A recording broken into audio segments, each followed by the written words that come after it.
That concludes the opening statements from both sides. We will begin with presentation of evidence from the Commonwealth. Who do you wish to call as your first witness, Mr. Robinson? Trooper Miller, Judge. Okay. Trooper Miller, if you could please come up to the witness stand, and before you have a seat, if you could face me and raise your right hand, please.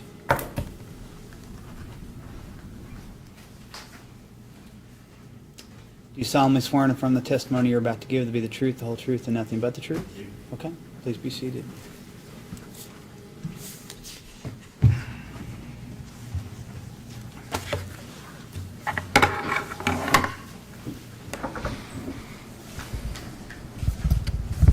Thank you.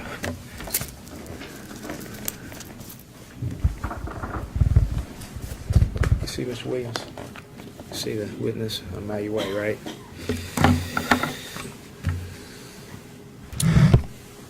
Please state your full name for the record. Miller. Are you presently employed? I am. What do you do, Mr. Miller? Trooper with Kentucky State Police. Before you took the, when did you first become employed by the state police? It would be April of 2012. Before you were hired by KSP in April of 2012, did you have any prior experience in law enforcement? Yes, sir. In September of 2008, I was hired on with the Shelby County Sheriff's Office as a road deputy. And then prior to that, it was with Millersburg Police Department in Bourbon County for about a year and a half, hired in March of 2007. So is it fair to say that your experience in law enforcement began in March of 2007? Yes, sir. So we're between 9 and 10 years of experience. I missed the first agency that hired you. Millersburg? Millersburg. No relation to me. Where is Millersburg? It's in Bourbon County. It's north of Paris. All right. Now, when you were hired by Millersburg, did you have to complete any formal training before you took a position there? With Millersburg, I was swore in prior to going to the academy. In November of 2007 is when I was sent to the academy. Okay. And when you say the academy, what are you talking about? Department of Criminal Justice Training in Richmond. An 18-week academy, and I graduated in April of 2008. Okay. So you had 18 weeks of formal training, I guess immediately after you were hired by the city of Millersburg? Yes, sir. All right. Did any portion of that 18 weeks relate to the detection of individuals under the influence or driving under the influence?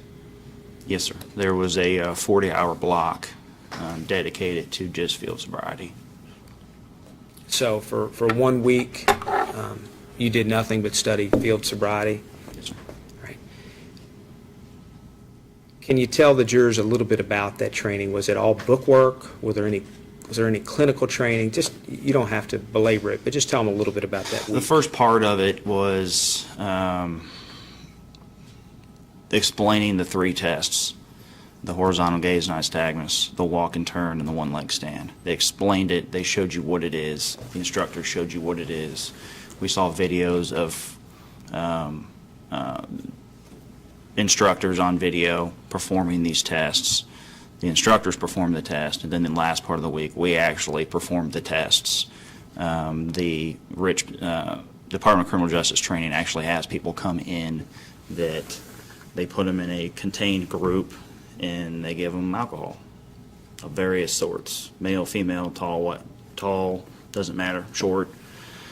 And they consume certain amounts of alcohol, and then they put certain people with us, with instructors, and we perform our practical tests on them. So is it fair to say that training that you completed back in November of 2007 partially related to field sobriety testing? Yes, sir. And your training as to field sobriety testing was part clinical and part just study. Did you have some written materials that you studied also? Yes, sir. Okay. Now, were you tested after you underwent that training? Yes, sir. All right. How were you tested? Was that just a written test? There was a written test, and then there was also a practical that you had to pass. several practicals. Now, did you successfully complete both the written test and the practical exam? Sir. And then you were hired in September of 2008 by the Shelby County Sheriff's Office. Correct. And who was the sheriff at that time? Sheriff's Mike Armstrong. And did you undergo any further training after being transitioning over to the Shelby County Sheriff's Office? Besides keeping, in order to keep your peace officer professional standards, which is abbreviated as POPs, every year we have to have a 40-hour in-service class. So I've completed 40-hour in-service classes, and all not related to sobriety testing, related to everything from, sexual assault, robbery. Okay. Each class has its own title. You weren't sent back to the DOCJT by the Shelby County Sheriff's Office, were you? For those particular classes, I was, yes. Okay, I got you. But not for like the 18-week course? No, that was a basic training. Were you certified back in November of 2007 on the intoxilizer? Yes. Now, you mentioned that 40 hours of your training was dedicated to the field sobriety tests. Was there testing associated with the intoxilizer? 40 hours. Another 40 hours, or that was part of the same 40 An hours? additional 40. Okay, so you studied the intoxilizer for an entire week. And was there any testing? Did you have to pass any tests to move on with your training? Yeah, we had to pass, midweek we had to pass a test on the functioning of it, how to use it, and then at the end of the week we did a practical test. And were you certified to use that instrument? Sir? Right. Have you maintained that certification continuously to today's date? I have. And then you were hired by the Kentucky State Police in April of well, let me back up just a bit. What were your duties with the Shelby County Sheriff's Office from September of 2008 to April of 2012? I was a road deputy, so I worked primarily second shift, which is 3 to 11 here. Take calls for service, anything that somebody would call into dispatch needing help with, from a motorist assist to, a domestic violence call. So primarily you worked between the hours of 3 and 11? Sir. While you were with the Sheriff's Office, did you have any DUI or investigations and arrests? Yes, sir. Do you feel comfortable estimating how many DUI arrests you may have made between September of 2008 when you were hired by the Sheriff's Office and April of 2012? I know hundreds. I couldn't give you exactly. Probably 200. Do you feel comfortable estimating what percentage of your traffic citations may have resulted in DUI arrests while you were with the Sheriff's Office? Less than 5%. So, if I understand you correctly, 95% of the time you issued a traffic citation, that didn't result in a DUI arrest. Correct. When you were hired by the Kentucky State Police, did they require you to undergo any training kind of immediately after you were hired? Yes, sir. It was an accelerated program, so we didn't go through the full 22 weeks. It was a 12-week academy that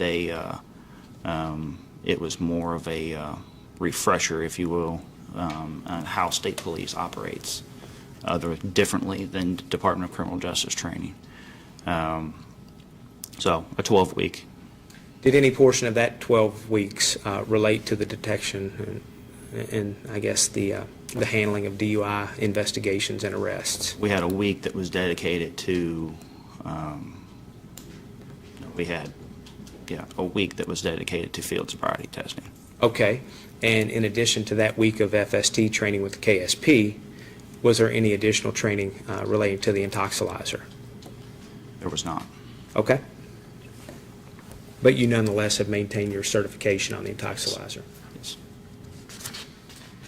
Briefly describe your duties as a trooper. Well, actually, what's your title now? Senior trooper. And did you have that title back in March of 2015? No, sir. I was trooper. Okay. What were your duties back in March of generally, what were your duties as a trooper back in March of 2015? That night I was assigned 5 counties to cover. Just as any of the other counties calls for service, anything that would come in. I've got, I have a county radio on in case anything comes into Shelby County or Spencer County or any other counties. So same as the sheriff's office, it's a larger jurisdiction. Let me back up just a bit to ask a couple of more questions about your field, the field sobriety training that you received, both through DOCJT and the State Police Academy. Did you receive any certifications relating to field sobriety testing? And You mentioned that there were tests that you had to pass. My next question is, was there some type of certification you received issued by DOCJT or the state police for field sobriety testing? Department of Criminal Justice Training, we got a certification for the Toxilizer 5000. And then as far as the field sobriety, we didn't get a certification, we just took a test. And, Okay. and as long as you pass the test, you're good. All right. To your knowledge, does DOCJT or the State Police Academy issue a separate certification for field sobriety testing? I got a certification through Kentucky State Police for a class called A-RIDE. That's a 16-hour class that was in that block, and that stands for Advanced Roadside Impairment Recognition Enforcement. So it's looking at someone who's not just an alcohol user, but also a drug user, someone who's a poly-drug user, if you're under the influence of alcohol and a narcotic, what the signs of the body are going to exhibit. All right. So there is some type of certification for completing that A-RIDE? Yes, sir. All right. Did you study the standard field sobriety test as part of that A-RIDE training? Prior to that A-RIDE training, the academy staff wanted to make sure everybody was on the same page. Since this was a class that was prior law enforcement, and guys with 3 years up to 15 years were in this class, so they wanted to make sure that everybody was on the same page. And so we did do the standard field sobriety testing and had to pass practicals with that. Okay. As part of the A-RIDE, or was that a Prior to the A-RIDE. Prior to the A-RIDE. Okay. What factors were you trained by DOCJT and the Kentucky State Police Academy to look for when you suspect you're dealing with an impaired driver or someone who has consumed alcoholic beverages? Contact with the person or prior to contact? Let's just start with contact with the person. What are you looking for with Contact with that the person, the smell of an alcoholic beverage emitting from their breath, bloodshot, watery eyes, fumbling with a license or an insurance card, emotional. Some people will get emotional, heavy sweating, dry mouth. Those are some of the main keys that we would focus in on. Are you trained to look at the eyes? Yes. And what do you look for? Well, initial contact, you're looking at, see if they're watery, bloodshot eyes, heavy redness. And are you trained to ask specific questions about drug or alcohol consumption? It's going to be every stop I try to conduct in the same way, to where if I'm do smell the odor of an alcoholic beverage, then I'll start in conversation with that. Well, where are you coming from? Where are you going? Have we had anything to drink tonight? Who are you with? Look and see how the person's dressed, see if they're coming from a club or coming from an outing, a wedding. Try to size up exactly what you're dealing with. Is the time of day significant to you? Yes. How so? Well, at night, more of your bars and clubs are going to be open. Versus in the daytime, obviously you can still drink and drive in the day, but in my experience working night shift solely, I've run into a lot of people coming from clubs and bars and restaurants that sell alcoholic beverages. Please explain to the jury what field sobriety tests are and what purposes they serve.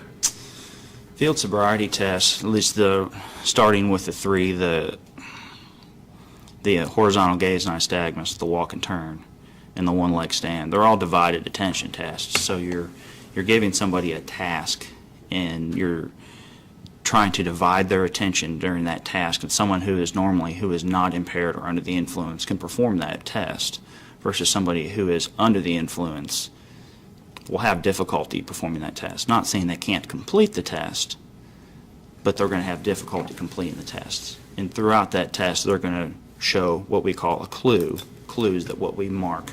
With me, I hash mark on my hand to know exactly what I'm looking at for further documentation.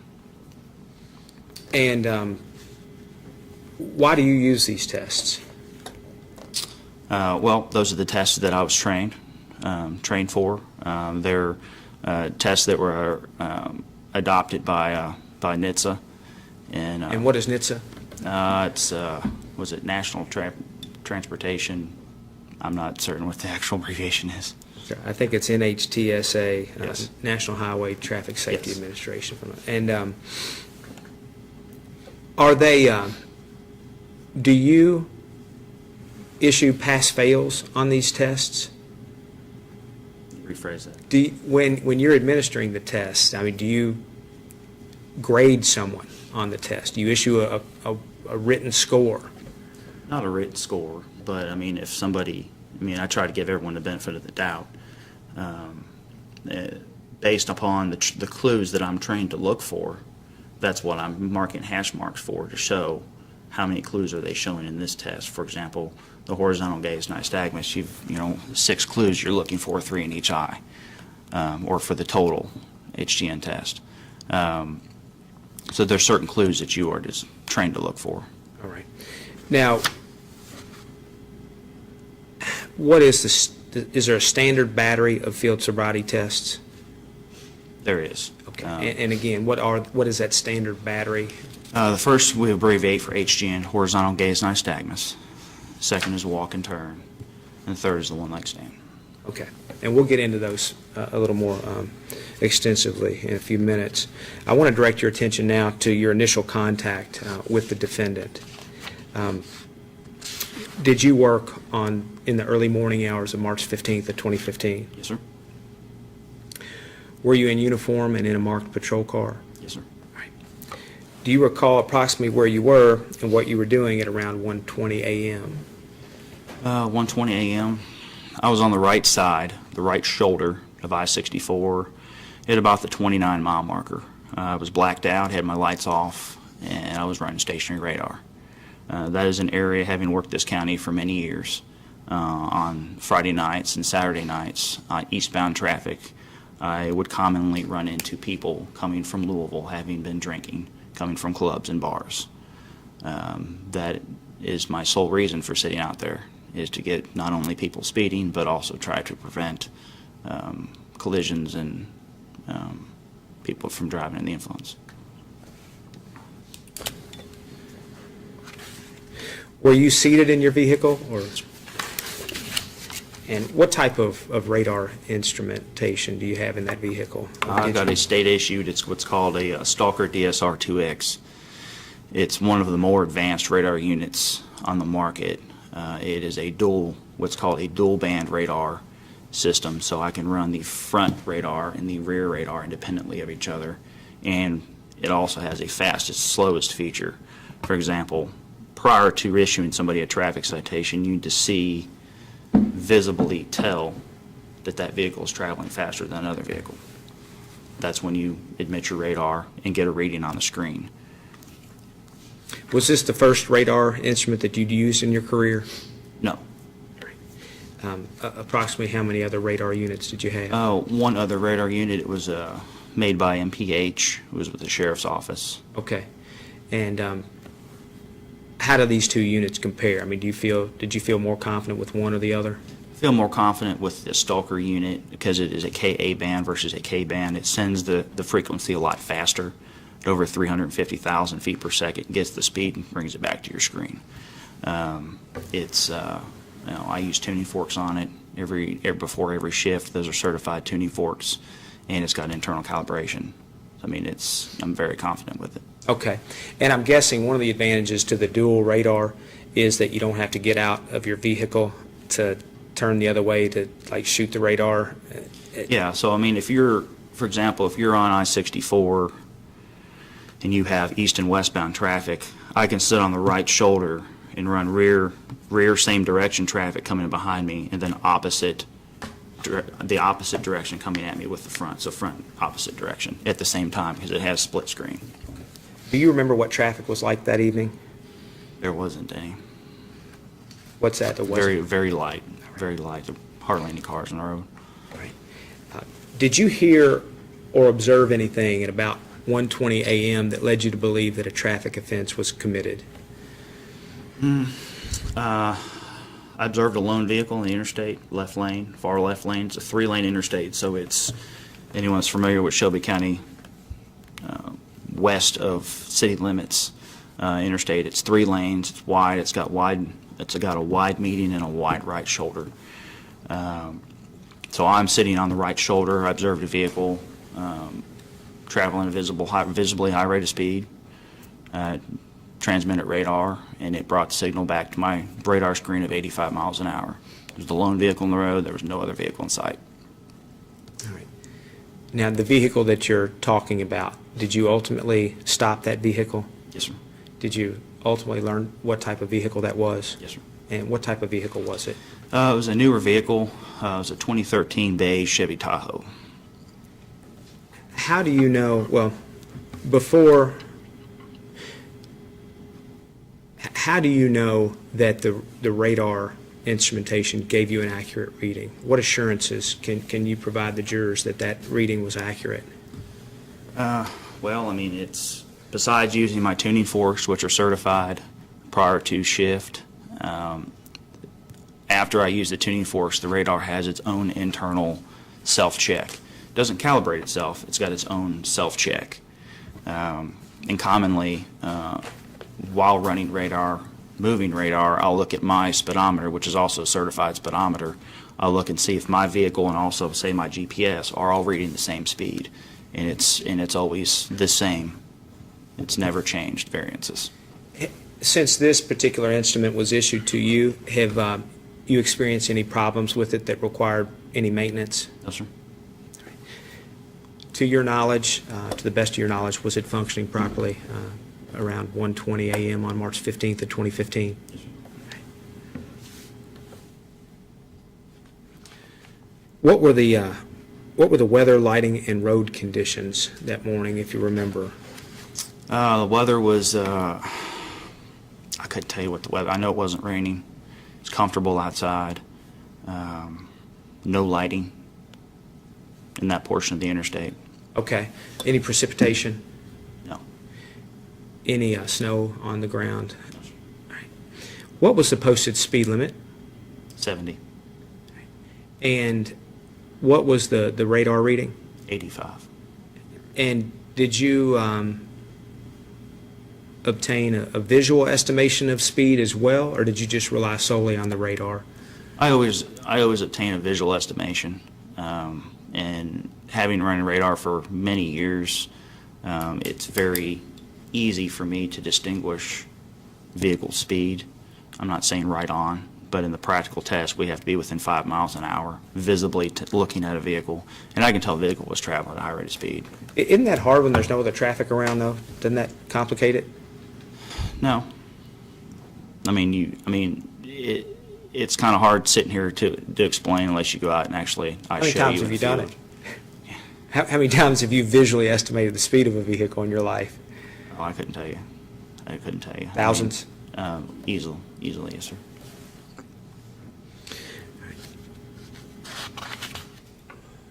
You said that the vehicle was in the far left of 3 lanes. Yes, sir. Did it remain in that far left lane as it passed the location of your vehicle? Yes, sir. Okay. Now I want you to just tell the jurors what you observed and what you did after that point. Conducted a traffic stop in the vehicle. Being that the vehicle was in the left lane, when my lights came on, that's when the vehicle went into what we would refer to as the median or the left portion of the roadway.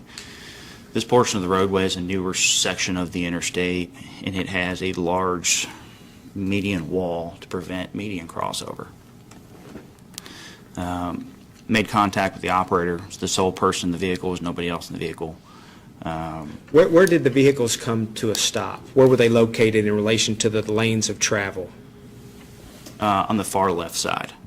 And you've got 3 lanes, a right shoulder, and then what would be considered the median of the road. Was there room in the median? You mentioned that there was some type of barricade there or wall. Yeah, the medians, the way they've set the way Department of Transportation set this section of the interstate up is both medians are designed for a semi-truck to be able to safely park there. So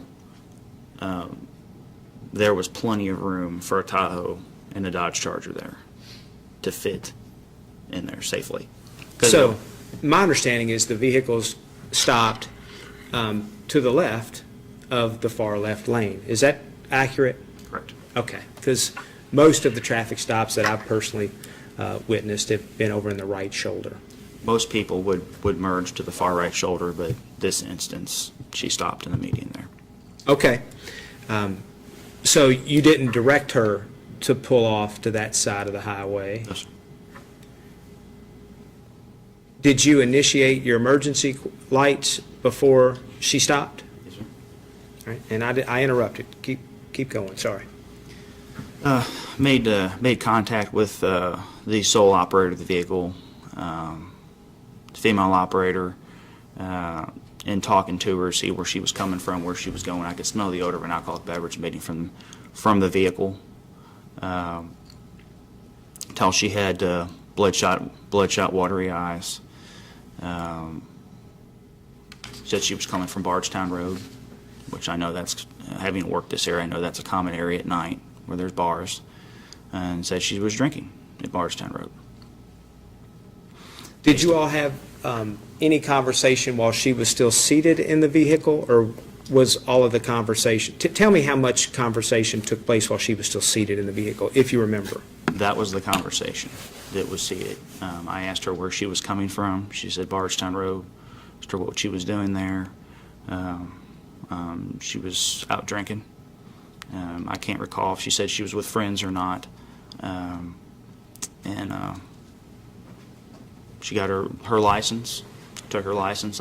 As habit, for safety reasons and having my hands free in case anything happens, I stole someone's license in my belt, and I asked her to step out of the vehicle based upon my observations of the bloodshot, watery eyes and the odor of an alcoholic beverage and her admission to having drank earlier in the night.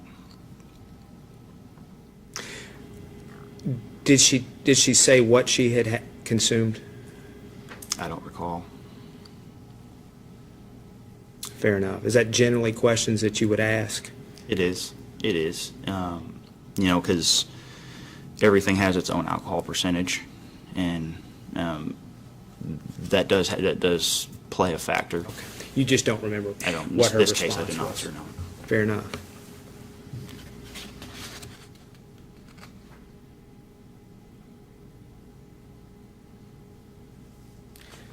Do you recollect if she told you how many alcoholic beverages she had consumed? Not off the top of my head, sir. I do not.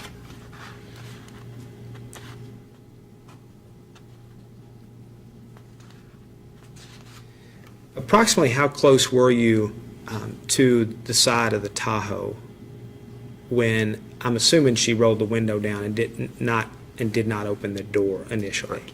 Okay. Approximately how close were you to the Tahoe when you first sensed the smell of an alcoholic beverage?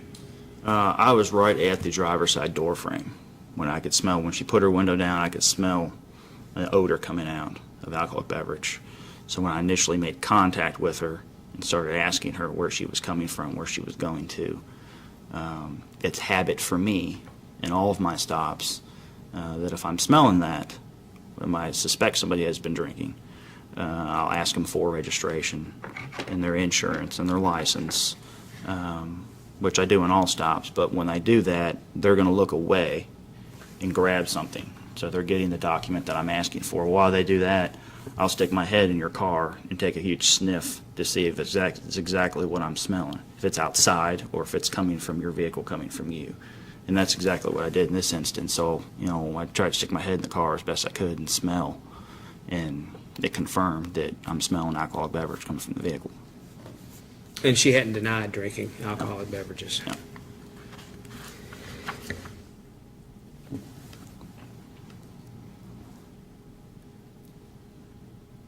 When you encountered, approximately how long did you talk to her while she was still seated in the car or the truck?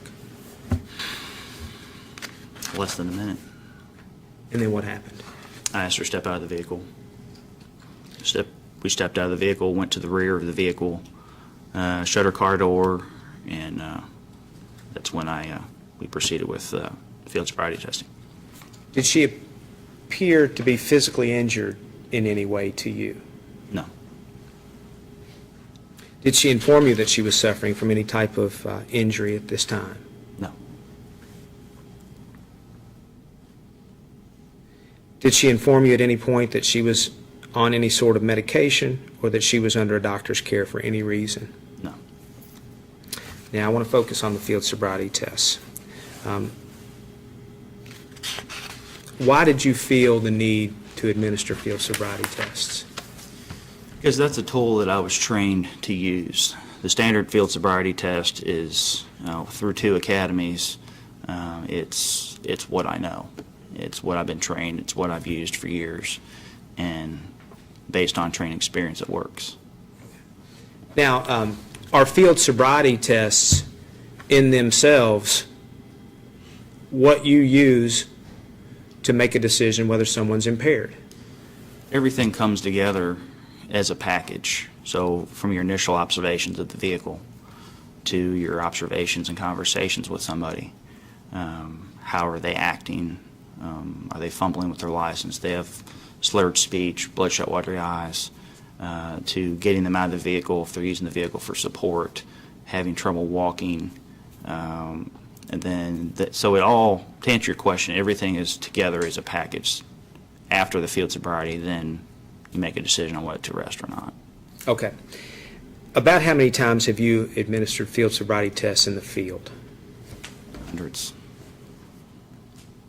Do you ever administer field sobriety tests and let people drive home? Yes. Do you feel comfortable estimating what percentage of the time you administer field sobriety tests and allow people to Over go home? half the time that I suspect that someone has been drinking, I'll get them out. And they had been drinking. They admit they'd been drinking. But based on field sobriety test, training experience, I don't believe they're over an 08. And I believe you can safely operate a motor vehicle. Which test did you ask the defendant to perform? I asked her to perform the 3 standard tests I was trained on, which are the HGN, the one-leg stand, and the walk and turn. Do you administer them in the same order each time? Yeah, HGN, walk and turn, one-leg stands, the way I was trained to administer them and the way I administer them. I want to ask you some specific questions now about the HGN test. Again, what part of the body are you observing when you give this test? The eyes. And again, what is HGN? It's horizontal gaze nystagmus.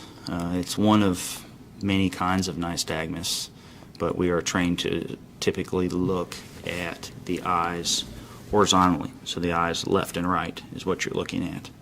And I hold my finger up. You can use a pen, whatever, but that's something for them to look at. It's a stimulus for them to look at, and you hold it 12 to 15 inches from their face, from their nose, and above a little bit of their nose so they can see it. And prior to actually performing the test, you want to make sure that they can actually do the test.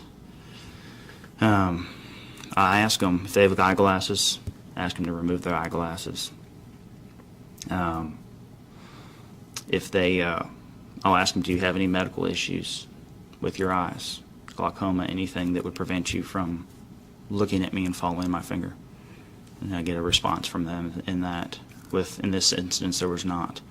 And then I'll look at your eyes to see if you have what's called resting nystagmus. And resting nystagmus is basically what nystagmus is, the uncontrolled twitching of the eye. So we're looking at the eye to see if they have resting nystagmus. If your eyes are just bouncing, looking at me. Is the that eyes are common? bouncing. No. Do you know in what percentage of people may have resting nystagmus?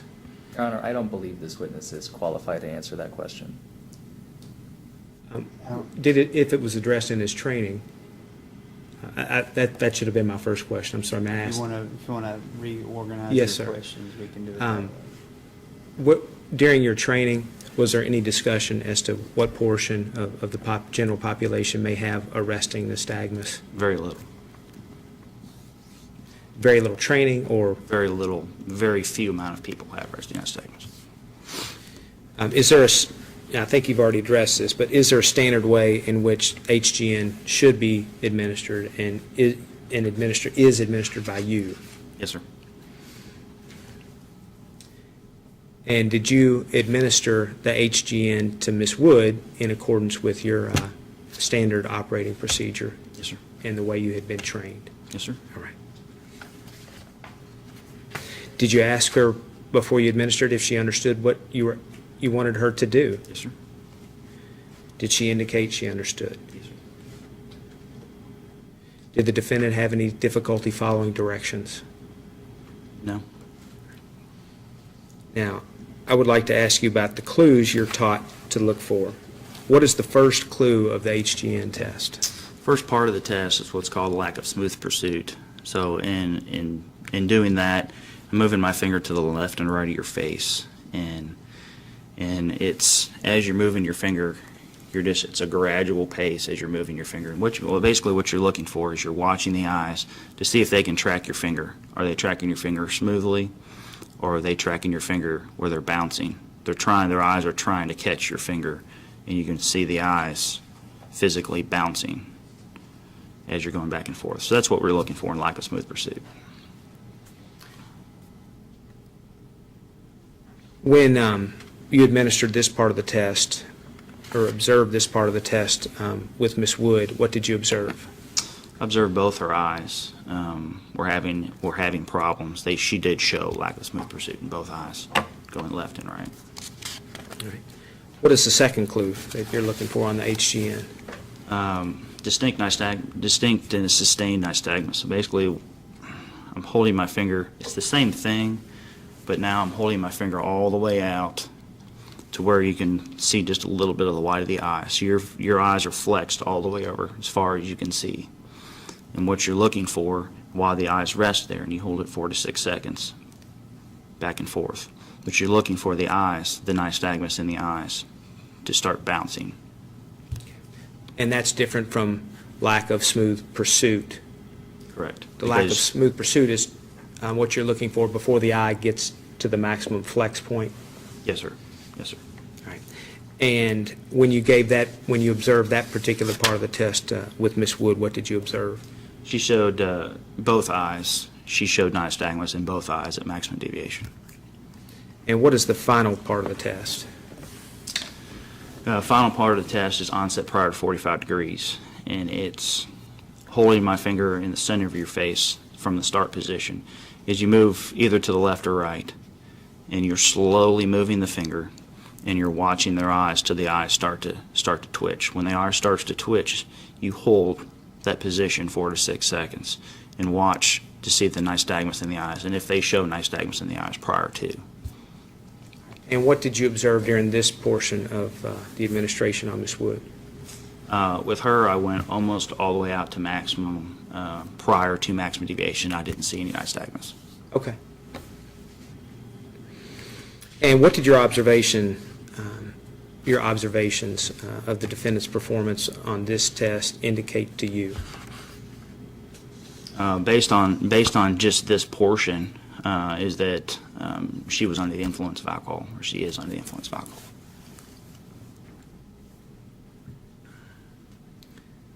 In your experience, is there a connection between HGN and the amount of alcohol a person has consumed? There is. Somebody who has consumed higher amounts of alcohol, you will see signs of nystagmus sooner. the sustained nystagmus and the lack of smooth pursuit, and depending on how much they've consumed, some people may have resting nystagmus. So there is a direct correlation to alcohol consumption and HDN.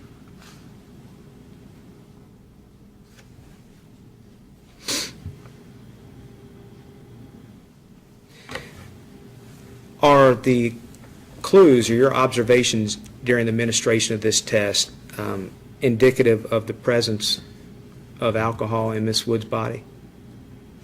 Rephrase that. Yeah, are your observations during the administration of this particular test, are those observations indicative of the presence of alcohol in Ms. Wood's body? And did you quantify the clues that you observed on this particular test? Yes, sir. All right, and what was the number of clues you observed? Four clues. You've got a total of 6, and I observed 4 of the 6. Now, what was the next field sobriety test you administered? The walk and turn. And tell the jurors a little bit about that. Walk and turn is a divided attention test, so it's a test prior to the test. I'll ask you if you have any problems with your hips, knees, joints, any medical issues, surgeries that would prevent you from taking a walking test or prevent you from walking, period. And based on the response, I mean, if someone's had an injury, then, I will note that. But in this particular case, we didn't have any injuries, and she didn't indicate that. Would you mind demonstrating the test for the jurors? Yeah. And do you have a kind of a standard routine or habit that you follow on the roadside?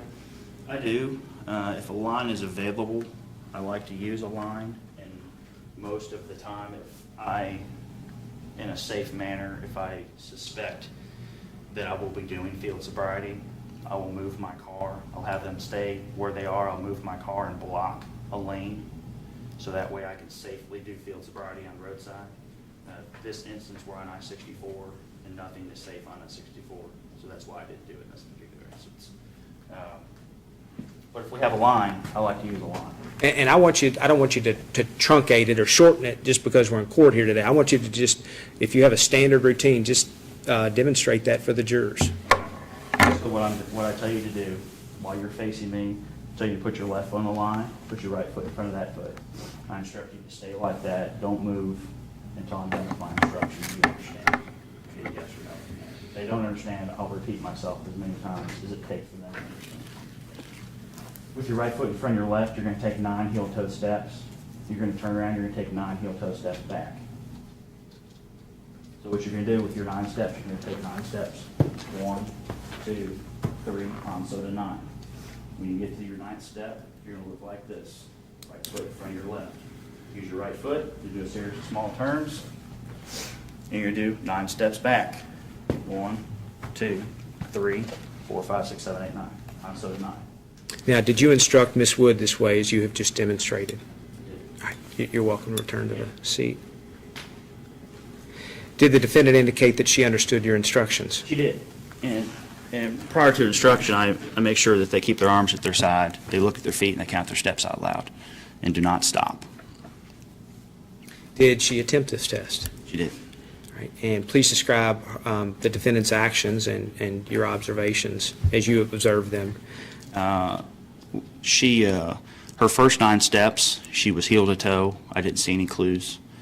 As far as her turn, she turned improperly instead of turning like I instructed her to turn. She just turned around like anybody would just turn around. Then on her return, I'm going to have to refresh my memory with citation to explain.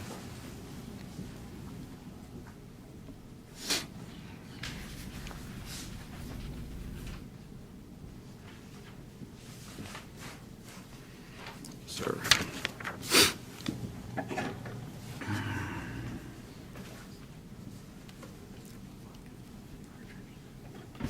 Okay, so she stepped offline and counts 5 and 8 of her return steps. So you have 9 steps down, which I didn't see any clues. She turned improperly, which is going to be a clue. And then on her return steps back, on steps 5 and 8, she stepped off the line, so which means she couldn't maintain her balance and walking. she's stepping off line for balance. So she's stopping, stepping off line, and then continuing. That's step 5. 6, 7, 8, steps off line for balance, continues to 9. Throughout the portion of the test, she also used her arms for balance, which in the initial instruction, I advise you to keep your arms at your side throughout the duration of the test. So she's using her arms more than 6 inches is going to be the clue off of your side. So she's using her arms for balance. Was there any significance in your mind to your observations during her walk and turn test? Was there any significance in your mind?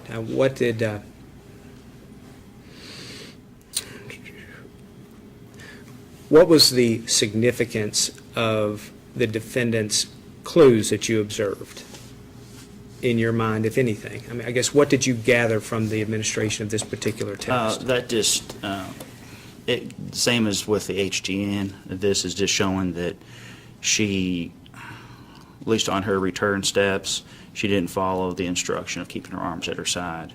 She had to step off line twice for balance, and she turned improperly, not like the instructions. So she was having an issue with the turn. She had an issue with the return 9 steps, and she had an issue with the instruction of keeping her arms at her side, which quantified that she's, based on training experience, those are clues we look for people under the influence. Okay.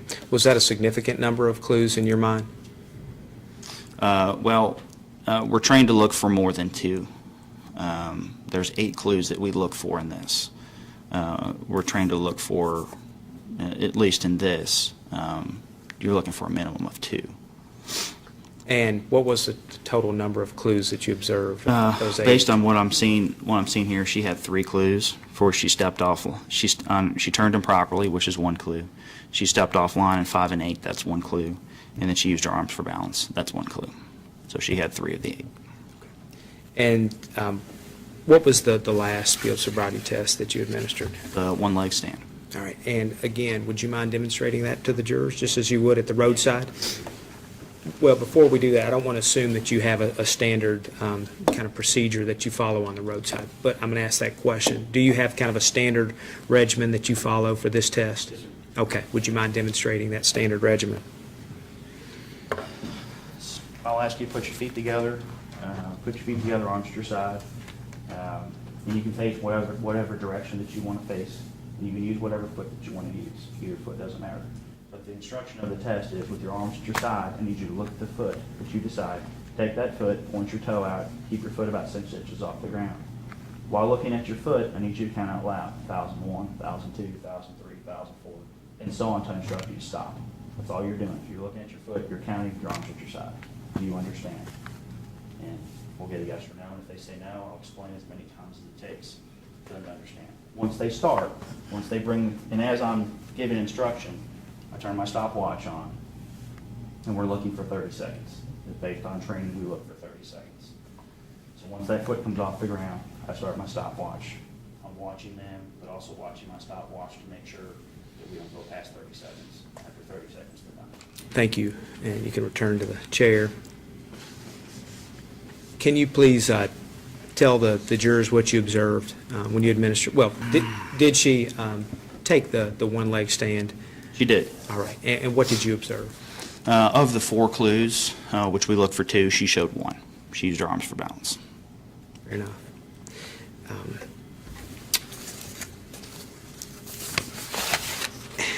At that point, did you do anything else to make a judgment as to whether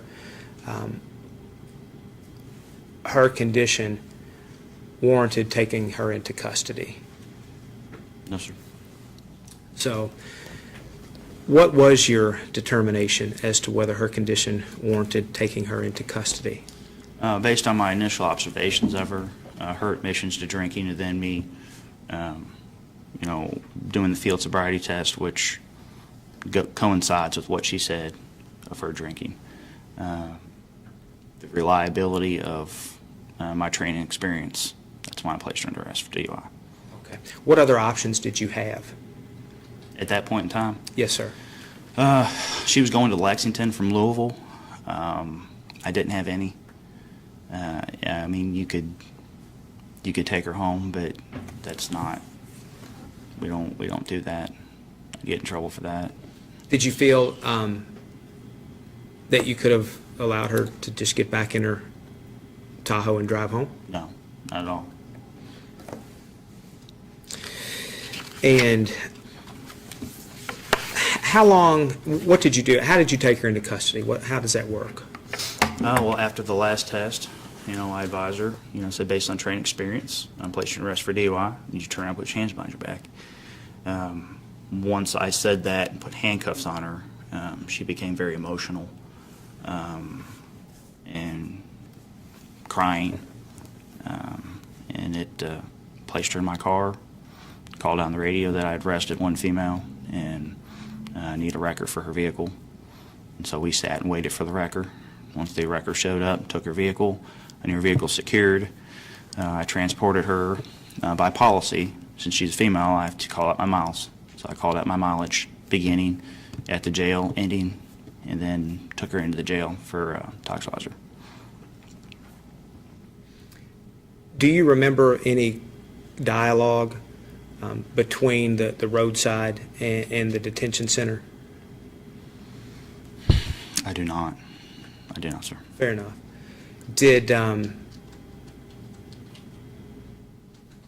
Was there any discussion about the Tahoe, the ownership of the Tahoe?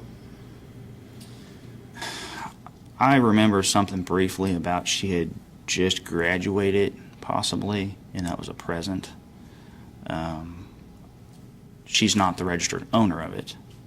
When I ran the registration, she'd come back as a registered owner, but I believe she said it was a present for her graduating. And where did you transport her? Shelby County Detention. And just tell the jury what happens once you pull into the detention center.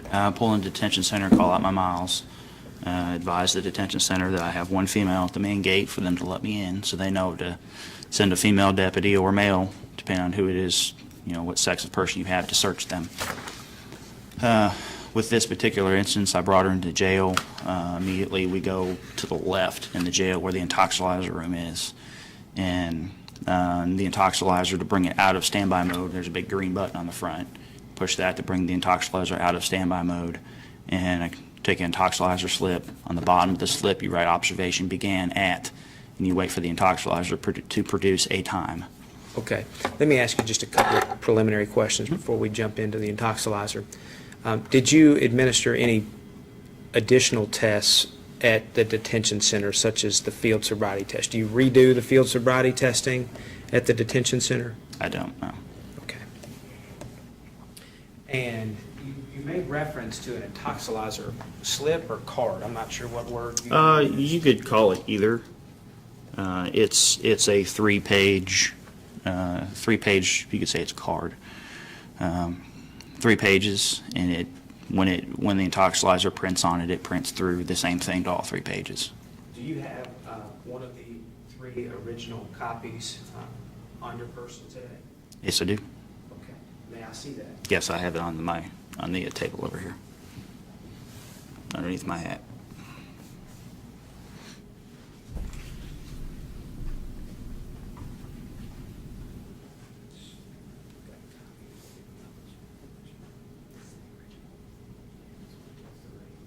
That's the bottom of the 3.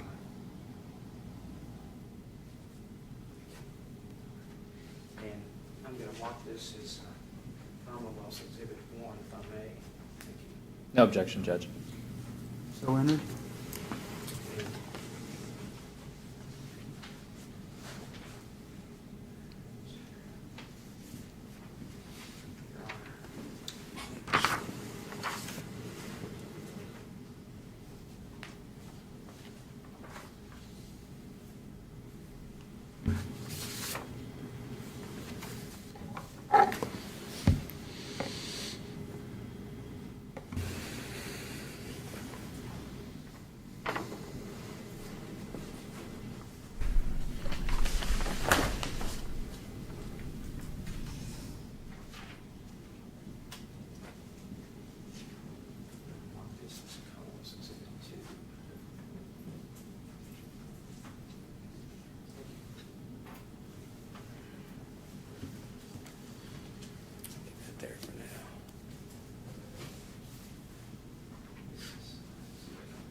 identification purposes only at this point, I'm going to mark this as Commonwealth's Exhibit 2. No objection. So admitted.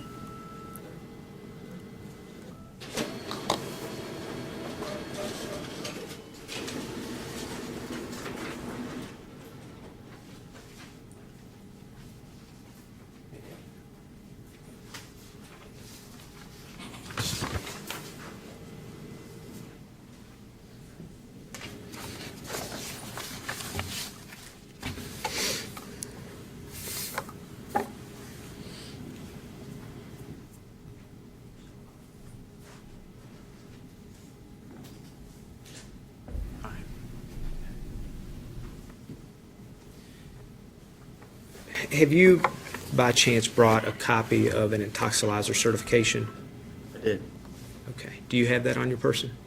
That is also, I believe this is a copy of it. I didn't see the original. The original should be in the same spot as this intoxilizer card. That's it.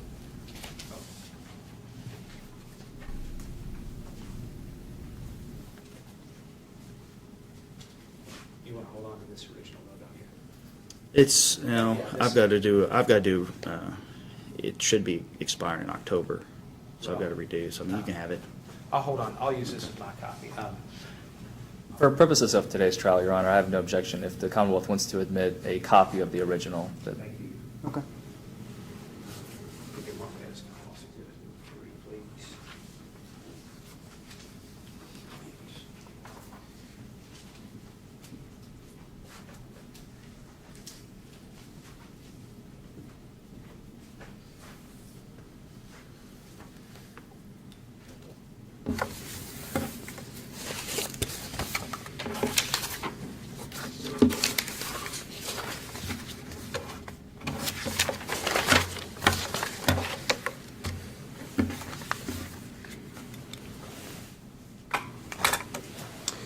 Thank you.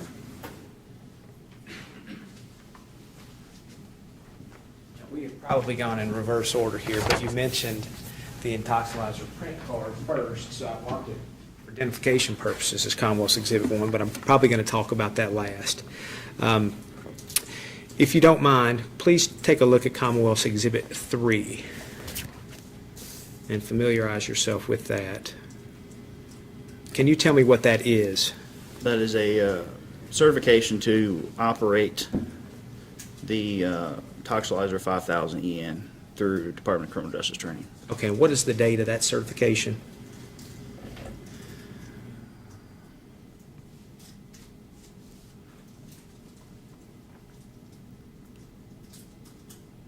Looks like October 24th of 2014.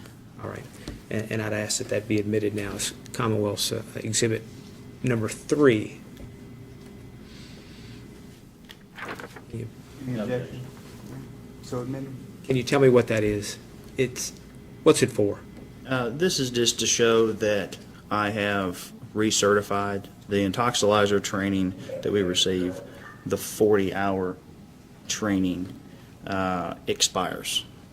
So every 2 years, and prior to that second year, you need to recertify with a class. It can be done online or you can go in person. But it's a class to refresh you in the operation of the intoxilizer. Okay. And once you successfully pass a written test on that, and you actually have to go to a detention center and run a breathalyzer card for yourself. So you blow into it and everything, and then keep that card for your records.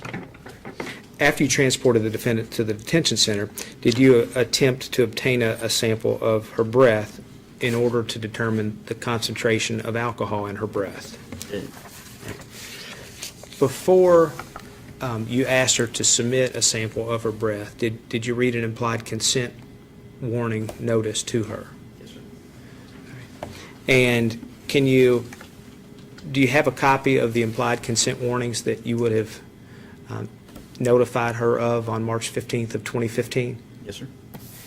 And if you don't mind, please familiarize yourself with Commonwealth's Exhibit number 2. It's one page. Can you tell me what that is? This is an instruction sheet from Department of Criminal Justice Training. It's got the at the time, it's since changed, but it's got at the time the implied consent warning. Okay. And did you read these exact implied consent warnings to Ms. Wood? Yeah, I guess, sir. And did you read it word for word? Did. Did she read the form herself, or did you read it? I read it. All right. And would you read it to the jury, please, word for word? I will be requesting that you submit to a test of your breath, blood, or urine, or any combination of these tests. If you refuse to submit to any test which I request, your refusal may be used against you in court as evidence of your violation of KRS 119A-010, and your driver's license will be revoked. If you are convicted of KRS 119A-010, your refusal will subject you to a mandatory minimum jail sentence, which is twice as long as the mandatory minimum jail sentence that would be imposed if you submit to all requested tests. You will also be unable to obtain a hardship license. The results of any test taken may be used against you in court as evidence of your violation of KRS 119A-010. If the results are .15 or above and you are convicted of violating KRS 189A-010, you will be subject to a jail sentence that is twice as long as the mandatory minimum jail sentence that will be imposed if the results are less than .15. If you submit to all tests which I request, you have the right to obtain a test or tests of your blood performed at your expense by a qualified person of your choosing within a reasonable amount of time of your arrest. Now, I want you to repeat that last sentence or paragraph, please. If you submit to all tests which I request, you have the right to obtain a test or tests of your blood performed at your expense by a qualified person of your choosing within a reasonable time of your arrest. Okay. And I would ask that this be admitted as Commonwealth's Exhibit 2, please. No objections. So admitted. All right. Now, you mentioned what is an observation period? The observation period is designed for to get the residual mouth alcohol out of somebody's mouth, and based on training, it takes about 20 minutes to do that. The intoxilizer will read differently if you take a drink of an alcoholic beverage right now and blow versus wait 20 minutes and blow, because it's gathering the molecules from your mouth versus the molecules from your lungs. And did you have an observation period for Ms. Wood before you asked her to submit? Sure. What time did that observation period commence? At 2:16 in the morning, And how do you know that? because as soon as we walked into the jail, that's the first thing I do is write observation began, bring the machine out of standby, and I write observation began at the time. That's your own handwriting? Yes, sir. All right.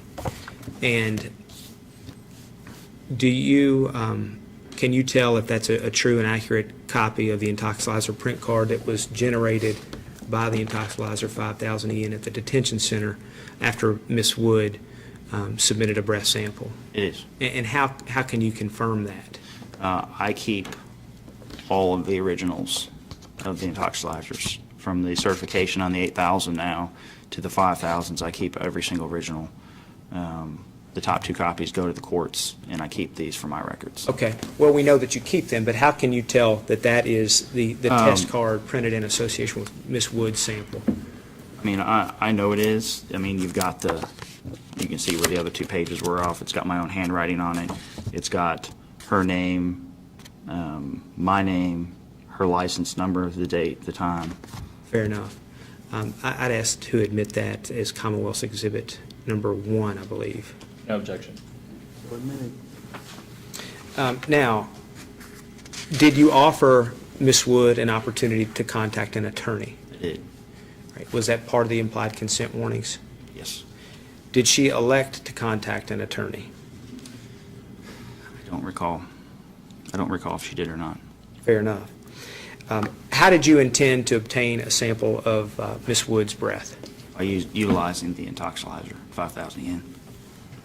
Please explain what the Intoxilizer 5000 instrument is and generally how it works. It's an instrument that is made by CMI, and it is solely designed to look for alcohol molecules and measure those. It's as simple as we can put it.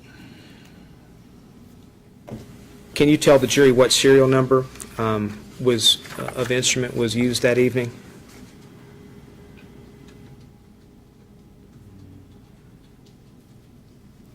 68-011299. Were there multiple intoxilizers at the detention center? No. Who maintains and certifies the performance and accuracy of that instrument, if anyone? Our state police lab techs, our Chapter 18 employees, that non-sworn employees that work at the lab. And again, I think we've covered this, but on March 15th, 2015, were you certified to administer the Intoxilizer 5000 test? Yes, sir. Do you have any knowledge regarding whether this Intoxilizer was functioning properly at that time? It was, yes, sir. And how do you know that? Based on visual clues, I mean, the Intoxilizer for first will tell you if it's not. The mouth tube that they blow into has to be warm to the touch. It was warm to the touch.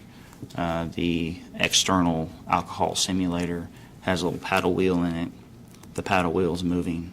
The tubes on the back are warm to the touch. It's not indicating to me that it's having any issues. Did you observe the defendant for at least 20 minutes before you asked her to provide a sample of her breath? I did? During that period, did she have anything to eat, drink, or smoke? No. Did she ingest anything through her nose during that period? No. Did she belch, regurgitate, or vomit during that period? No. Is there a sequence that the Intoxilizer automatically goes through before it generates a report or an analysis? There is. We abbreviate it as a CABA. So it has a chamber that it reads the sample through. So it will clean the chamber out as an air blank, and then it will use its own external simulator to pull alcohol into the chamber. It reads that to make sure that it's self-checked with intolerance. It clears the tube again, then asks for the subject's or your defendant's breath sample.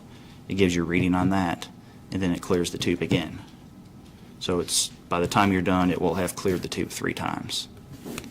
Okay, and do you know if the Intoxilizer followed this automated sequence in this instance?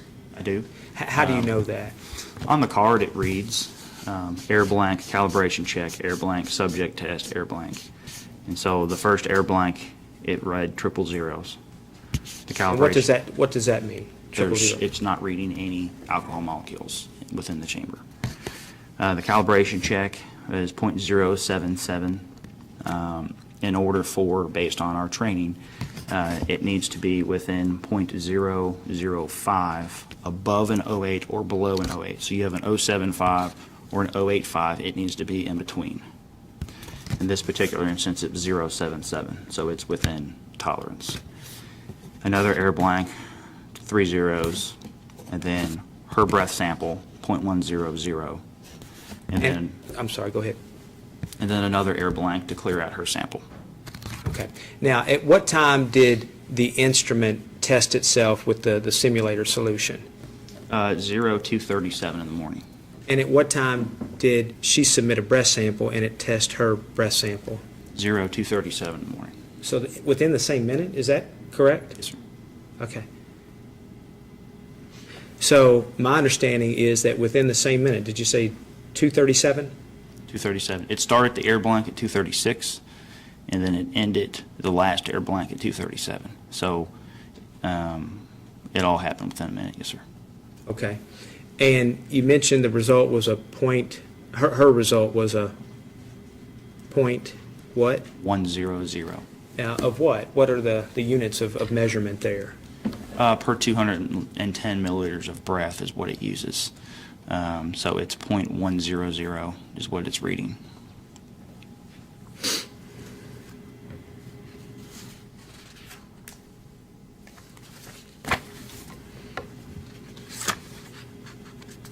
And do you know when this intoxilizer card was created in relation to the test? I mean, does that come out the next day? Do you pick No. that up somewhere No, else? this is something that, a card that I write, the observation began on. I write my name, her name, and once it's time for the test, once the 20 minutes has elapsed, you push the same green button to pull it out of standby mode. There's only one button on the front of it. Push the same button to bring it out of standby mode. Well, this time when you push this button, you feed this card from the top into the machine, face up into the machine. It grabs the card, sucks the card in, and holds it. I have to manually enter all the information on this. Her name, my name twice for the operator and the arresting officer. My agency, my ORI, which is the agency I'm with, the citation number, a report number if you have one, her driver's license number, her date of birth, whether she's her race, her sex, and then her ethnic origin. I have to enter all of that. Now, do you share this result with the defendant typically? Yes. Do you always share the result with the defendant? Yeah. All right, and would you have done that in this instance? I did.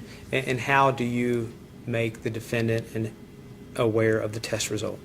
It displays the test result. So the screen that it will display it on is on the left of the instrument. So she would, in the tube that she would have been blowing into is also on the left. So as she's blowing into it, she can see the screen, and it will display, once she fills the chamber up, it will display the reading of .100, and I will point to it and say, this is what you blew, a .100. It'll print the card off, and then I'll point to the card, this is what you blew, a .100. And then after you complete that test and the card's printed, what do you do? I resort back to the implied consent. Why?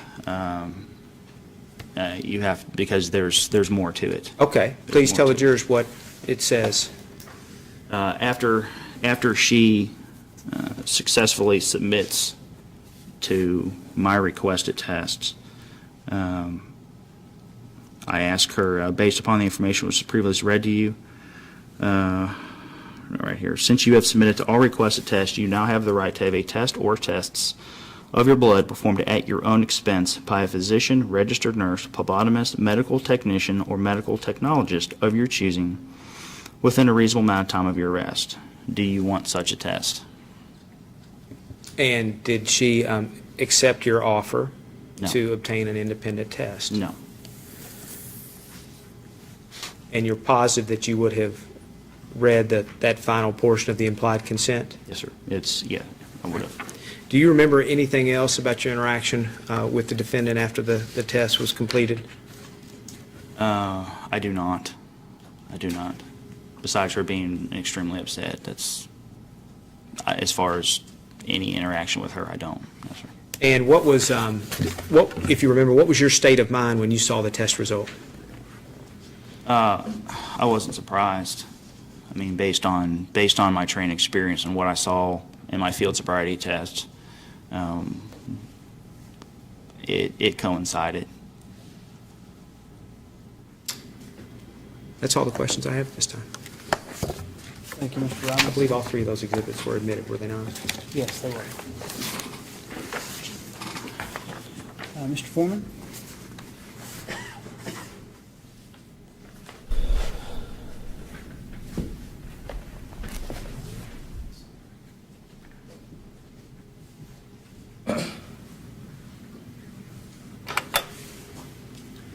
We have a couple of things.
Afternoon.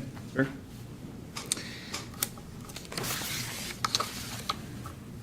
Trooper, you have stated that you have had quite extensive field sobriety test experience, it sounds like. Is that right? You've had experience in it based on your DOCJT, the Department of Criminal Justice Training background. I see that you've completed your basic training back in April of '08. Does that sound right? Yes, sir. And you have completed LEAP, the Law Enforcement Accelerator Program for KSP, in July 2012. Is that accurate? And you've stated back in '08 you have completed field sobriety test training and intoxilizer training, 40 hours each. But in 2012, it was strictly field sobriety tests, 40 hours worth. In 2012 for state police, it was about half a week of refresher for field sobriety. Half a week of refresher, so it wasn't the full 40. It wasn't a full, they're not trying to certify you, they're just making sure everyone's on the same page. And then we did a practical on the field sobriety. But there was no retraining on the intoxilizer. No. Okay. And you mentioned you also completed ARIDE, the Advanced Roadside Impairment Program. Yes, sir. That was after March 2015, right? I've taken it twice. I've had it twice When was the first time you took it? in the academy with state police. And the second time? I believe it was March of this year. March of this year. I believe so. So after Yes. you've encountered Ms. Wood? Yes. Okay. So again, it sounds to me like you're quite familiar with field sobriety tests, and you've administered, I think you already stated, several hundreds of them. So you know how to perform them, you know how to grade them. No questions asked. Okay. When you, let's talk about the stop, okay?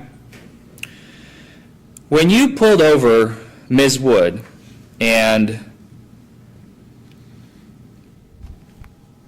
you have stated that you pulled her over for speeding, Correct. right?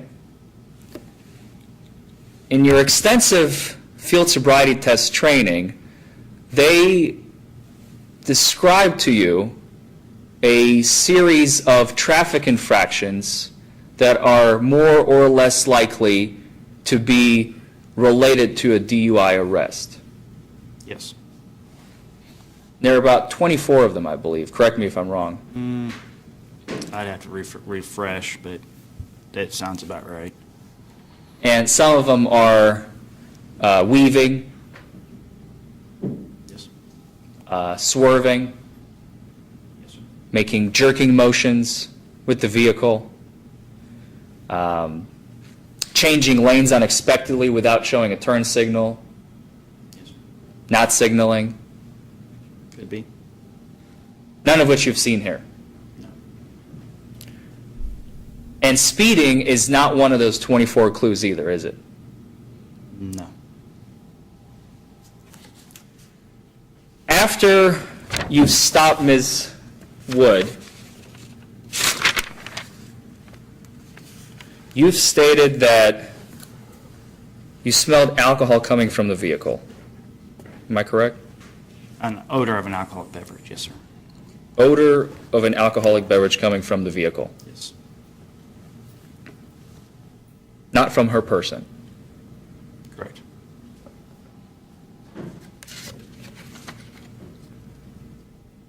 You've also stated that you saw bloodshot, watery eyes, Yes, sir. and she made the statement that she was drinking. Correct. But you don't recall if she said how much or what she was drinking? No, sir. No, okay. She did tell you she was coming from Bardstown Road, Correct. and she was on her way home to Lexington. Yes. Okay. Now, the three clues that we just discussed, you're also trained, and I don't know how many, I've gone through the DUI manual myself many, many times. I always lose count of how many clues you actually look for. You mentioned several of them. I just want to briefly go through. You stated yourself, I believe, on direct examination, when you asked for her license and registration, she did not fumble with her license. Otherwise, you would write that in the citation, right? Correct. She was not sweaty. No. She didn't have dry mouth. No. Slurred speech. When you asked her out of the vehicle, she didn't have any trouble exiting the vehicle. No. She didn't lean on the door. No. She did not leave the vehicle in gear for it to start rolling. No. She did not climb out of the vehicle. No. She did not lean on the vehicle when you were talking to her. No. She was standing up straight, Yeah. not swaying. Not that I observed. No. She did not keep her hands on the vehicle for balance. She did not have any difficulty exiting the vehicle. And I believe I asked that. I apologize. She did not have slurred speech, right? A clear indication of intoxication. Yes. Another one is glassy eyes, I believe you look for, right? Correct. And her eyes were not glassy. She had bloodshot eyes, but they weren't glassy. The stop occurred at 1:30 in the morning, I believe, correct? 127 is what we have written for the citation, violation time. 1 o'clock in the morning, 1:27. Do people normally feel tired around that time? It depends on the people. You have people working all different kinds of shifts. Some are tired coming from work. Some are awake going to work. So, I mean, that could be looked at multiple different ways. Could red eyes indicate the individual is simply tired? Yeah. Thank you. Her face was not red or flushed, No. and she was not slow to respond to any of your questions? No. Did you have to repeat any questions to her that she did not understand, she had to re-ask? Not that I recall.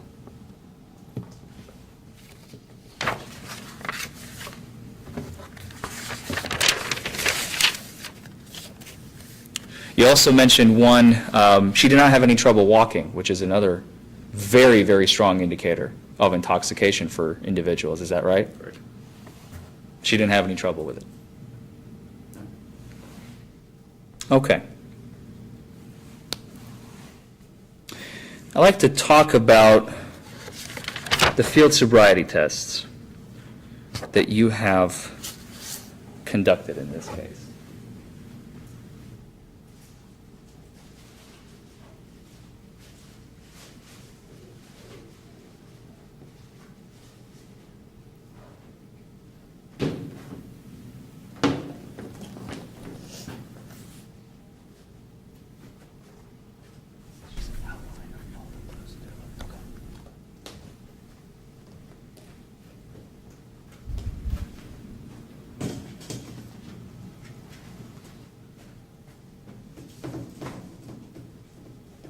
Everybody see that?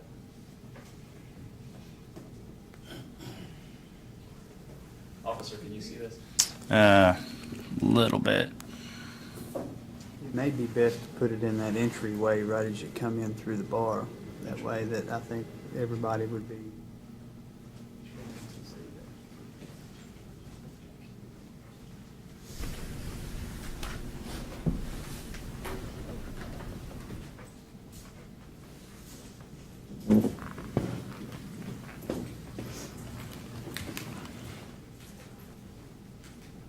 Can you see this? It's got a little glare, but we're good. You want to see that? No.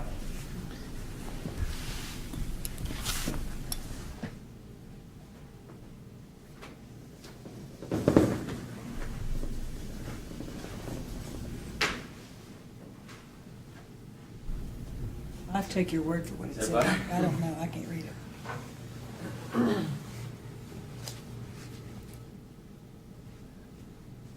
if we can do any better than that, I apologize. You've conducted, one of the tests that you did was the, excuse me, let's talk about the HGN first. That was the first test that you did, right? Yeah. The horizontal gaze nystagmus. In the academy, I don't know if they teach it at the KSB. I know that they teach it at the first academy that you went to in '08. They tell you that nystagmus occurs, is a both naturally and a chemically occurring phenomenon in the eye. Something to do with the fluid in the eye, I believe. Is that right? They explained it to us as it's the uncontrolled twitching of the eye. Uncontrolled twitching. What does that mean? It means you don't have control over it. Okay. And it's caused, one of the causes, is alcohol. And they also teach you that there are about 60 other causes, It can be. such as tobacco, caffeine. Some people have naturally occurring nystagmus, maybe not resting, but Some do. it happens. And you were also taught that excessive tiredness can also lead to nystagmus. Do you recall that? I don't remember that one. No? Okay. That's fine. And you were also trained that after performing the horizontal gaze nystagmus, you will estimate in about, I think the figure they have in the book is, correct me if I'm wrong, is 77% of cases that you see 4 clues on, that will be an accurate indicator of impairment. Does that Yes. sound right? So in 23 out of 100 cases, you can see 4 clues and you're wrong. Correct.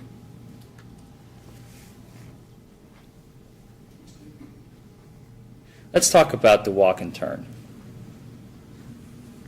I've outlined here, I believe there are, and you mentioned this yourself, there are 8 clues. There's the balancing during instructions, starting too soon, stopping while walking, touching heel to toe, stepping off the line, using arms for balance, doing an improper turn, and having the wrong number of steps.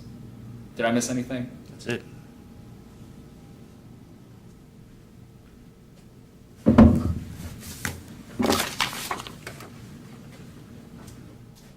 In your citation,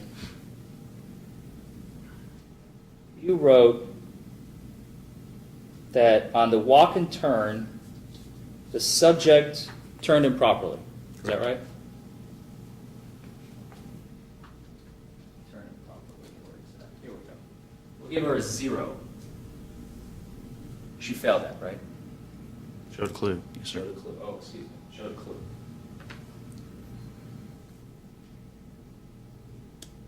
Then she stepped off the line on counts 5 and 8 on her return steps. Where do we have that?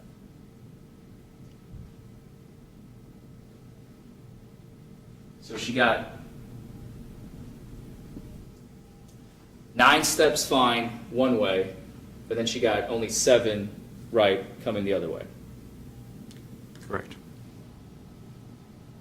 The last thing you put on here is she used her arms for balance, Yes. right? The entire time? She like this? Yes. The entire time, okay.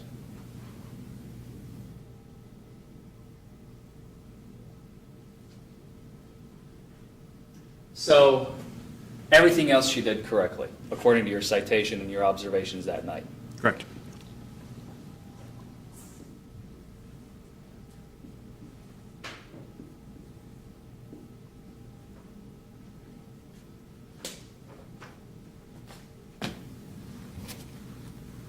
Can't do math in my head.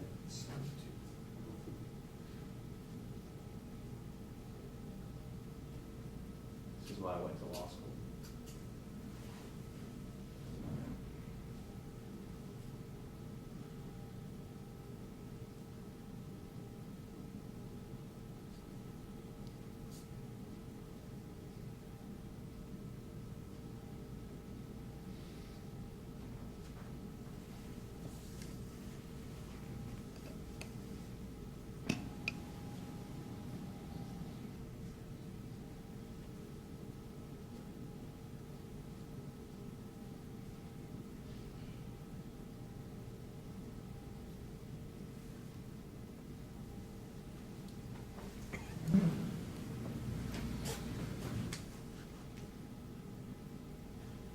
Sorry, total was.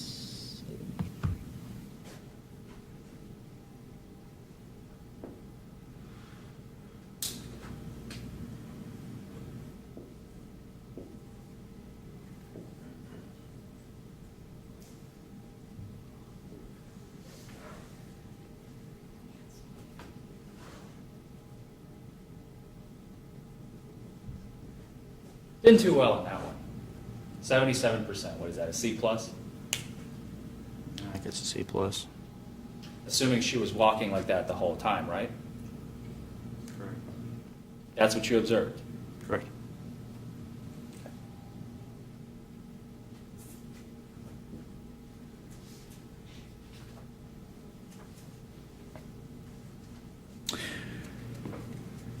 Next, you administered the one-leg stand, right? Correct.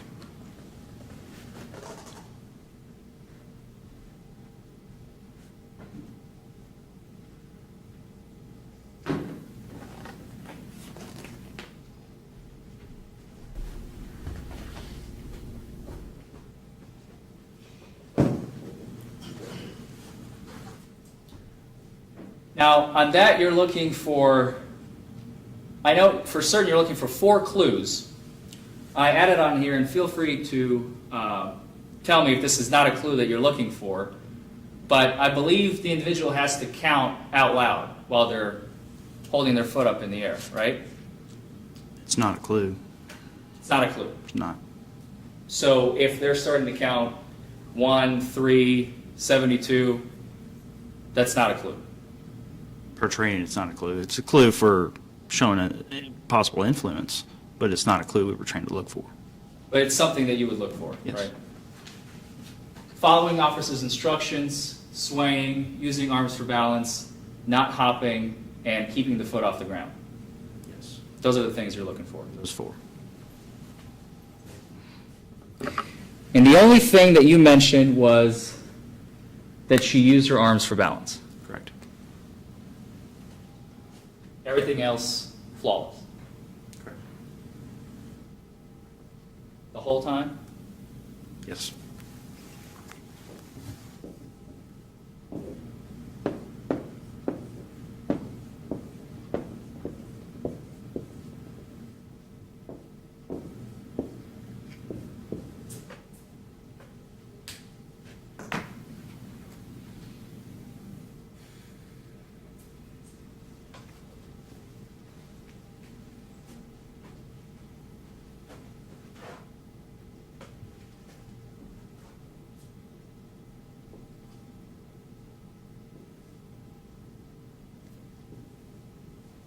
Did much better on this one, didn't she? Appears to be. B. And pursuant to your training and the DOCJT department that issued you your certificate, you were trained in the FSDs that one clue is not enough to successfully, one clue is not enough to consider that a failed attempt Correct. at a test. Correct. So even still, despite my board, by your training even, she passed this test. That one? Yes.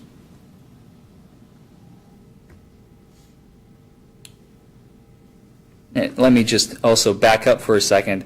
Going back to the percentages, we talked about the fact that the HGN will be wrong 23% of the time. On the walk and turn, and correct me if I'm wrong, I believe it's 68% of the time it will be correct, so it will not be accurate in 32 out of 100 cases, give or take? And with the one-leg stand, it's even lower by 3%, about 35. About two-thirds will be accurate. It will be an accurate assessment. Do you remember from your training? Oh, it's been a while. Was the statistics on that, sir, stats. But do you remember talking about them in your training? Yes, sir. Yeah. Okay.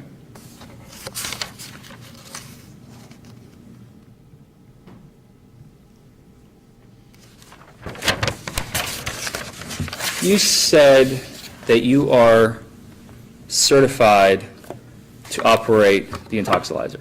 Yes, sir.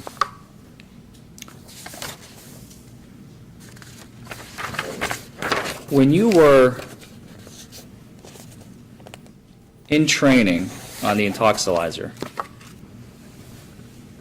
did you all discuss something called the partition ratio? All that. You don't remember anything No, about sir. that?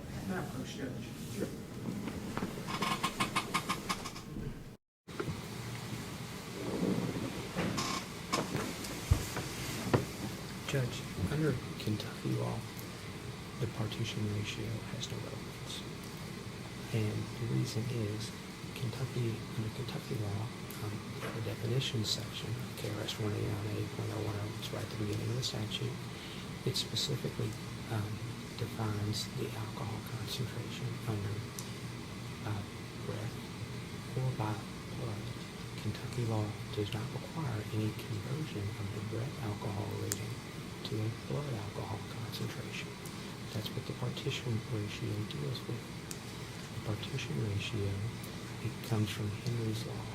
Henry's law says that there's always a ratio between the blood and the air outside of the blood when there is not a toxic substance, but a substance that's dissolved that is, let me see what word I'm looking for. Okay.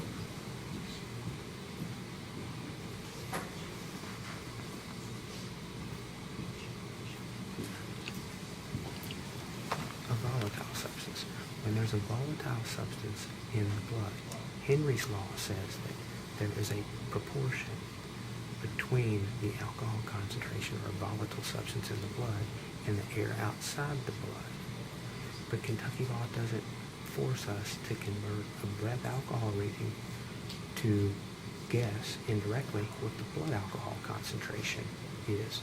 So under Kentucky law, Kentucky amended their statute to define breath alcohol concentration and say that you can be convicted just solely by the fact that your breath alcohol concentration is greater than 0.08 grams per 210 milliliters, or excuse me, liters of breath. And it also defines it as 0.08 or greater per milliliter of blood. So there's no need for partition testimony under Kentucky law or partition evidence. We're not arguing that her blood concentration was in violation of Kentucky law. We're solely arguing that her breath alcohol concentration was in violation of Kentucky law. Mr. Foreman? John is absolutely correct. The fact that if you're going to try and convert yourself the breath alcohol concentration to blood alcohol concentration, that would be in direct violation of the statute. The one thing that Mr. Robinson failed to mention is that the machine does that automatically. The machine does not spit out a BRAC. The machine does it all on its own. You don't need to convert it mathematically in your head or have a scientist. Otherwise, expert testimony would have been required by the Commonwealth in every DUI trial to show that unless the legislature simply allowed the use of breath alcohol concentration. Which it does, Judge, if you would just look under the definition section. But the machine doesn't even spit out the breath alcohol concentration. It converts it. That's not true. The machine And so measures the. I didn't hear an objection. I heard a maybe approach, but I'm assuming that So I'd there's. object yes to any questions about the partition and- ratio. And he already answered that it doesn't know, so. I will grant Mr. Robinson's objection. I don't think, based on my interpretation of 189A or 101 subsection A, that we have to do a conversion. It's one or the other. It's a breadth or below. So thank you.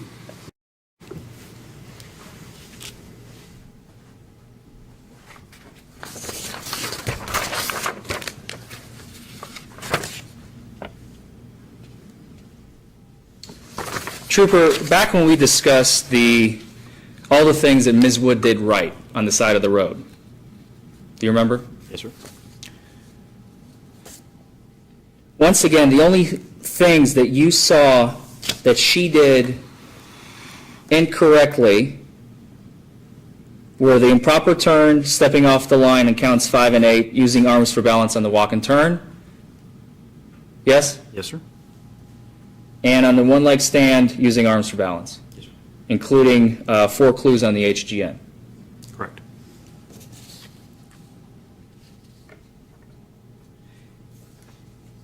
And all of the things that I asked you about that you did not see are also indicators of her being a sober person. Could be. No further questions. Any follow-up questions for this witness? Mr. Briefly, Robinson? Judge.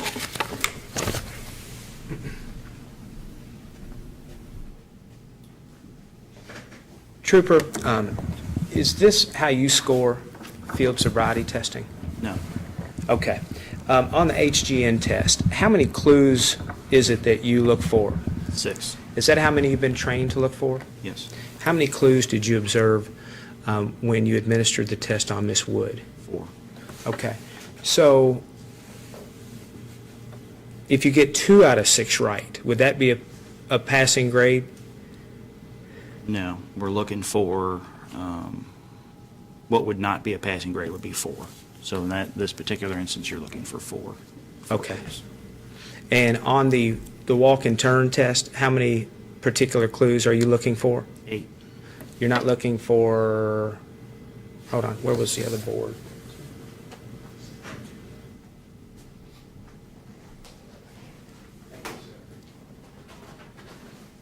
Okay. On the walk and turn test, how many clues are you looking for? 8. Is it fair to say that you're not looking for 93 No. clues? No. Okay, have you ever utilized this? No, sir. Besides what it's saying the exercise performed, that's correct. These are the clues. This is what you look for. Yes, sir. Okay. Were you trained to score this way at the DOCJT? No, sir, I've never seen that before. Were you trained to score this way at the KSP Academy? No, sir.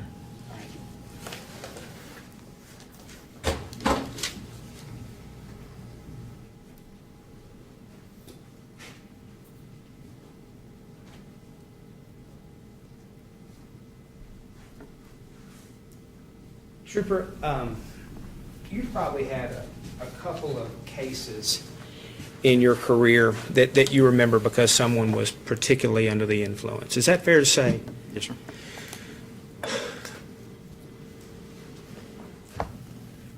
Sometimes people are so under the influence that you don't even administer the field sobriety test. Is that accurate? Yes, sir. Okay.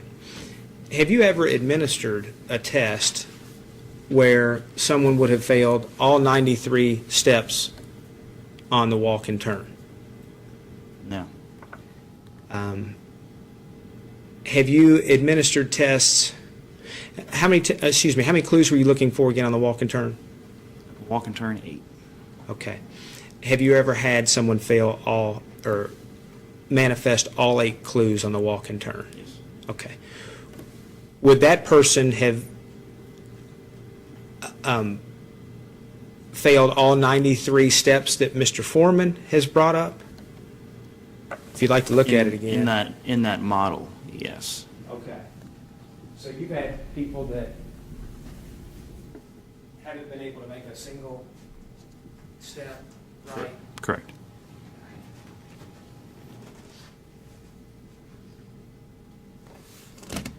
So, on this, if she had manifested 4 out of 8 clues on the walk and turn, is that the number that you observed?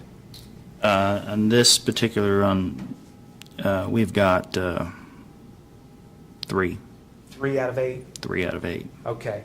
And let me grab my calculator. So does that mean that she didn't manifest 5 out of the 8 clues? Correct. All right.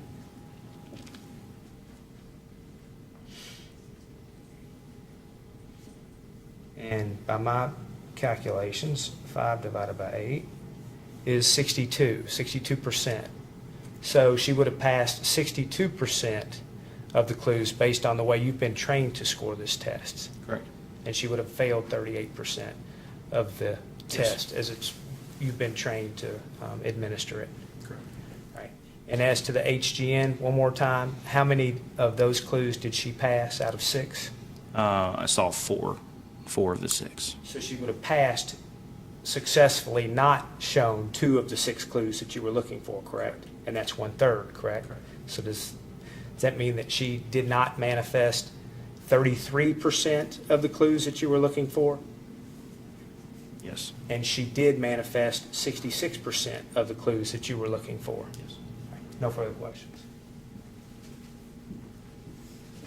Any follow-up, Mr. Foreman? No, Your Honor. Okay. Is that all for this witness? It is, Judge. Okay. Thank you, Trooper Miller. We need these exhibits back. Can I have the attorney's approach real quick, please?